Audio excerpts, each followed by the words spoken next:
G'day guys and gal. If there was some theme in 40k that your teacher would probably make you do an assignment on, it would be xenophobia. The Imperium hates all non-humans. The Elder think all non-Elder are a bunch of monkeys, and don't even get me started on the Necrons' opinion of everyone, including other Necrons. But the Tau go against this mold, choosing to have a very inclusive empire that gives every Xeno race the chance to join. Hell, they even try to recruit the Orcs at the start, something they now consider to be a mistake. But that begs the question, what races are actually in the Tau Empire? We all know the Kroot, but how many others are involved and what special function do they play? Before we get started, I have something to show you guys and gal that I know you'll love, or at least find super interesting. We love lore and we love animations. That's why we love Warhammer lore. So I'm happy to share with you a new app that has just launched, which combines awesome written short stories with animation. The app is called Storyaverse, who were kind enough to sponsor this video. To put it simply, Storyaverse is short adult stories that are cut in with animations. So you'll have a few paragraphs of text, followed by an animation covering the next scene,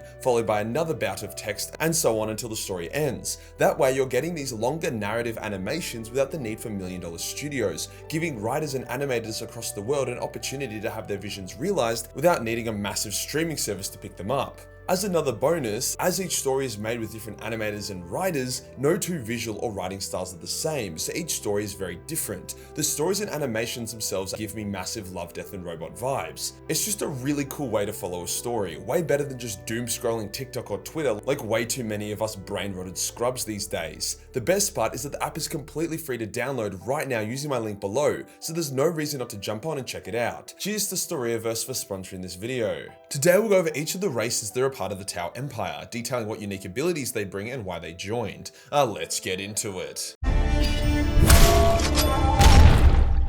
This first one is a bit of a no-brainer, but important to include regardless, the actual Tau themselves. The Tau make up the bulk of the Tau Empire and act as its heart. It's they who came up with the philosophy of the greater good, and it is they who administrate the Tau Empire and act as its leaders. They are extremely adaptable, able to convert various different technologies to become their own, which empowers themselves in the process. The Tau are all about efficiency, dividing their people into 5 distinct castes with strict rules regarding only banging Tau within your own caste. The Tau are ruled by the ethereal caste, who by extension rule the entire Tau Empire. This next race that are a part of the Tau Empire might grind some of your gears, but I don't make the lore, I just retell it in a mildly comical yet severely retarded way. That race being the human race. Although most humans are a part of the Imperium of Man, there are millions or more humans that decided to defect to the Tau Empire. This is for a variety of reasons, chief amongst those being that the standard of living in the Tau Empire is way better than for the Imperium, with Tau agriculture and other day-to-day activities being way more fun. Some humans just find their planets taken over by the Tau, and after a few generations, don't even remember what the Imperium of Man is, so they just fight for the Tau. Humans within the Tau Empire are called the Gulvesa, which means human helper. Amazingly, the Tau actually allow humans to have freedom of religion,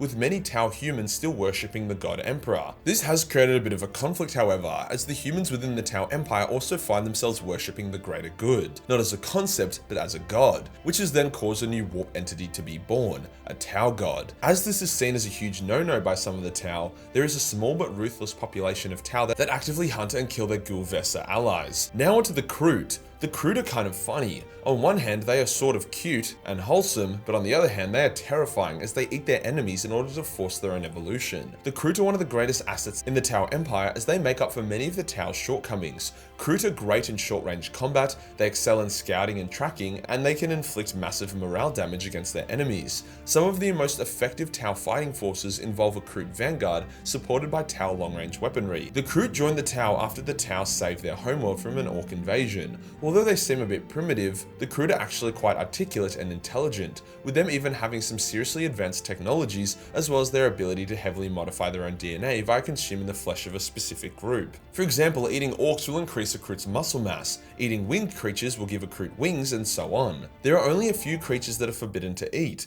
that being the Necrons, as it ended horribly when the Kroot ate them in the past, Chaos corrupted humans for obvious reasons, Tyranids for even more obvious reasons, and the Tau themselves, as the Tau saved their homeworld, it's considered sacrilege to eat them. Now that covers the most obvious members of the Tau Empire, so it's time to get a bit more niche. The next race are the Vespid, winged bug-like creatures with impressive crystal technology. Initially, the Tau had a really hard time communicating with the Vespids. Their extremely alien brains meant that not only did they not understand the Tau, but they also didn't even see them as a fellow sentient race. However, the Tau were able to create these communication helmets that allowed the two species to talk. The Vespids instantly joined the Tau Empire and embraced the greater good upon the activation of these communication devices. However, some within the Imperium believe that the communication devices are actually mind control devices, the Tau using them to control the Vespids and force them to join the Tau Empire. This is further backed up by the fact that the Vespids are extremely loyal to their leaders and will follow their commands without question. So the Tau only need to give the Vespid commanders these communication helmets, and the rest of the Vespids will just do what they say. The Vespids make fantastic skirmishers, able to fly in, shoot or slash with claws before then flying out. Next up we have the Demiurge, who are thought to be this minor race similar to the Squats, but recently we have learnt that they're actually part of the Leagues of Votan, as one of their sub-factions. The Demiurge are extremely advanced and were actually responsible for the Tau acquiring ion technology.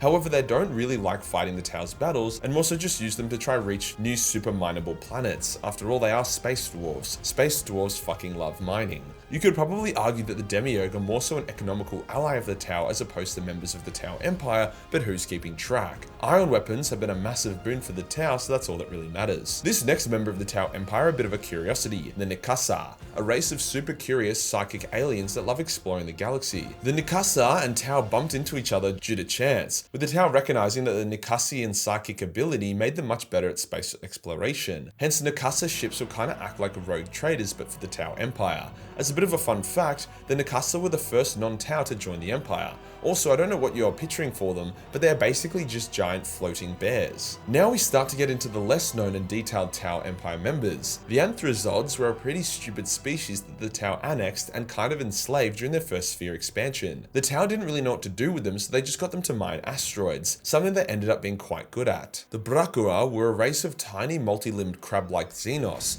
They were extremely dexterous and intelligent, so the Tau assigned them to create microplasma generators, which the little crab dudes were fantastic at doing. Next up are the Charpactin, who are these sentient mushroom people, but not like the orcs. They communicate via cum blasting you with bursts of ultraviolet color. However, as we cannot see ultraviolet, I would really love to know how the fuck that works. Maybe the Tau can. If a Charpactin wants to, they can actually use their ultraviolet strobing to subdue and calm down living beings, kind of like hypnosis. The Ethereals use the Charpactin to help maintain the loyalty of the Fire Warriors in the Tau Empire. No list of Xeno species would be complete without tentacle hentai monsters, thus I give you the Galgs. The Galgs were happy to join the Tau Empire as soon as they were encountered, and due to their size, tentacles, and horrifying appearance, they act as backup troops for Tau forces. The Galgs aren't particularly powerful or technologically advanced, however the Tau give every race a chance to join the Empire, not just the useful ones. As a bit of a fun fact, the Galgs believe that if they do not live a wholesome worthy life, then upon death they will go to hell and be born as a Makul,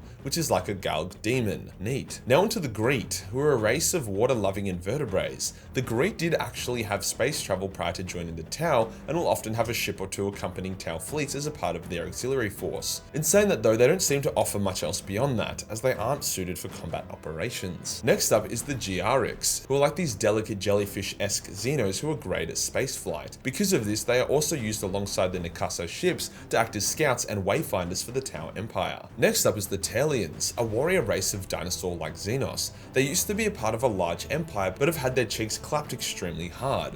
First by the Imperium during the Great Crusade, then by Space Marine chapters in the modern Imperium, but more recently, Hive Fleet Moloch swept past their homeworlds and devoured them, meaning that the only still living Talarians are those that are within the Tau Empire. Needless to say, they are not very stoked about humans or just life in general, can't say I blame them. The Morilian are a race of warriors who serve alongside the Tau Empire, but have also been known to be hired by the Alpha Legion as well. They are considered to be intelligent, powerful warriors who are used against Space Marines as opposed to just guardsmen. As a bit of a grim fun fact, Moralian children have very soft flesh that the Dark Elder are known to be huge fans of for making robes with. The Ostarines Council is another member of the Tau Empire, known for their unique spacecrafts called the Winged Discs. The Vorg are a peaceful yet massive and extremely powerful sentient creature.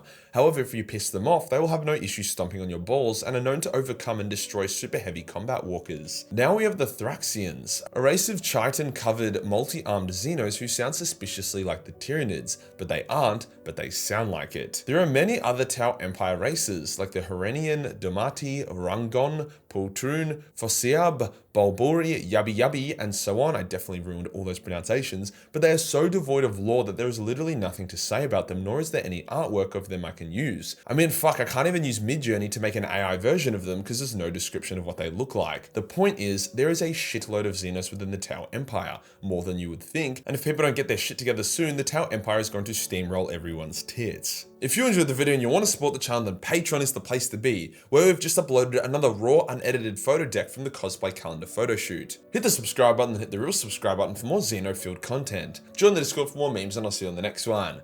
Peace.